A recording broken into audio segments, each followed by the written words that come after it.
দর্শক স্বাগতম জানাচ্ছি নিউজখানে।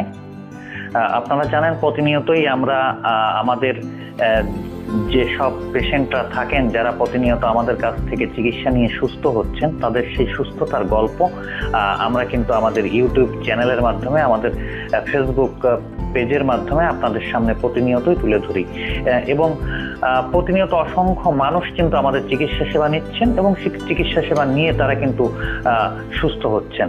আজকে আমাদের সাথে রয়েছেন রুবি বেগম। এখন কিন্তু তিনি অনেকটাই সুস্থ এবং একেবারেই সুস্থ। তো চলুন শুনে আসি তার মুখ থেকে আজকে তার সুস্থতার গল্প। আমি খুব কিছুদিন চিকিৎসা নিয়ে আমি সুস্থ হয়ে গেছি।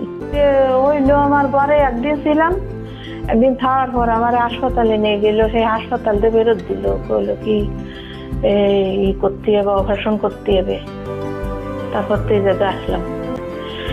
প্রস্রাবও করতে পারছিলাম না, প্রস্রাব করাতে নল দিয়ে 15 দিনের কথা বলেছে। 15 দিন যদি আমার দেহ সুস্থ করাতে পারি তাহলে রাখবো, আর না হলে ছেড়ে দেবো।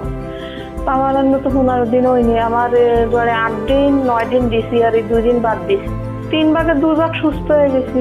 তো সুস্থ হতে পারবো, আমার তো সেই বিশ্বাস হচ্ছে। তো উপকার হচ্ছে আমার এই যে সমস্ত সমস্যা ছিল সেই সমস্যায় তো ঠেকতেছে না। এই উপকার আমি ভাবছি। তো গরিব মানুষ বলে কয়ে তো করেছেন যে আমি দিতে পারবো, এইভাবে আমি বলেছি ডাক্তারদের। হ্যাঁ, আমি যে সেবা আপনি দিচ্ছেন এই টাকায় আমি সন্তুষ্ট। আমাদের যে ইউটিউব চ্যানেলটি রয়েছে, আমাদের ইউটিউব চ্যানেলটি আপনারা সাবস্ক্রাইব করবেন। আমাদের যে ফেসবুক পেজটি রয়েছে, আমাদের ফেসবুক পেজটি আপনারা লাইক করবেন, কমেন্ট করবেন।